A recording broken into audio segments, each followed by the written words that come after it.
आप एक मैदान जंग में हो, गोलियां चल रही हैं, धमाके हो रहे हैं, पर तभी एक 60 टन की मॉन्स्टर मशीन धरती को हिलाते हुए आगे बढ़ती है। लोहे का आर्मर जिस पर ना गोलियां असर कर रही हैं ना बॉम्ब। ये है दुनिया की सबसे आइकॉनिक मशीन, अपना टैंक। एक चलती फिरती डेथ मशीन जिसका डिजाइन और टेक्नोलॉजी सिर्फ पावर के लिए नहीं बल्कि सर्वाइवल के लिए बनाई गई है। पर क्या आप जानते हो कि एक टैंक के अंदर होता क्या है? कैसे ये इतना भारी होने के बाद भी बैटलफील्ड में लाइटनिंग स्पीड से मूव करता है, और कैसे इसके अंदर के लोग ब्लास्ट के बीच भी जिंदा रहते हैं। तो चलिए आज हम खोलेंगे टैंक के अंदर की दुनिया का राज साइंटिफिक तरीके से। तो हाँ जी मित्रों, स्वागत है आपका सीखो के ऑफिशियल शो सिंपली साइंस में। यहाँ हम करते हैं साइंस की बातें और कॉम्प्लेक्स चीजों को आसान भाषा में सीखते हैं। सो एक टैंक को समझने के लिए सबसे पहले हमें उसके स्ट्रक्चर को समझना जरूरी है। एक टैंक बेसिकली 3 मेजर पार्ट्स मिलके बनता है। पहला होता है हल। ये टैंक का लोअर पार्ट होता है जिसमें engine, crew compartment, ammo storage और ट्रैक्स लगे होते हैं। सेकंड टरेट,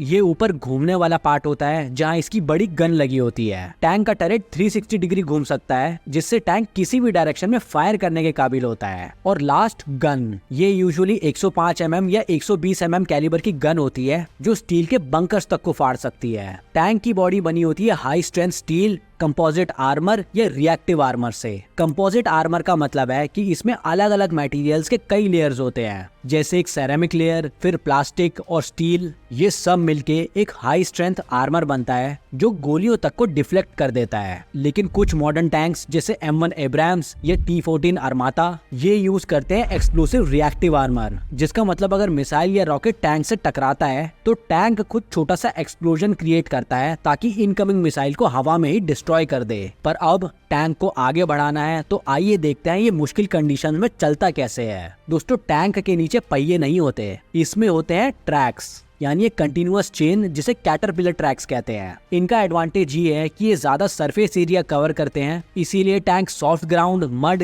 या रेत में भी आसानी से चल सकता है। लेकिन टैंक का दिल होता है इसका इंजन। टैंक का इंजन इतना हाई पावर्ड होता है जो 1500 हॉर्स पावर तक जनरेट करता है। कंपेयर करें तो एक एवरेज कार में होती है सिर्फ 100 से 150 हॉर्स पावर। इस इंजन से कनेक्टेड होती है ट्रांसमिशन सिस्टम जो ट्रैक्स को कंट्रोल करता है लेफ्ट, राइट या रिवर्स करने में। मगर सबसे जरूरी चीज है कि एक टैंक को सिर्फ एक आदमी नहीं चला सकता। एक टैंक के अंदर पूरी टीम होती है जिसमें एक कमांडर, गनर, ड्राइवर और लोडर होते हैं। ड्राइवर टैंक को चलाता है, गनर टारगेट पर निशाना लगाता है, लोडर कैनन को रीलोड करता है और कमांडर सब कुछ मॉनिटर करता है और डिसीजन लेता है। तो दोस्तों, टैंक सिर्फ एक लोहे का डब्बा नहीं है, ये एक चलते फिरते किले जैसा है जिसमें एक्सट्रीम प्रोटेक्शन, डिस्ट्रक्टिव पावर और ह्यूमन कोऑर्डिनेशन का जबरदस्त ब्लेंड होता है। लेकिन आप कमेंट करके बताओ कि जैसे जैसे ड्रोन्स, AI और सैटेलाइट वेपन्स आ रहे हैं, क्या फ्यूचर में टैंक्स का काम बचेगा या नहीं?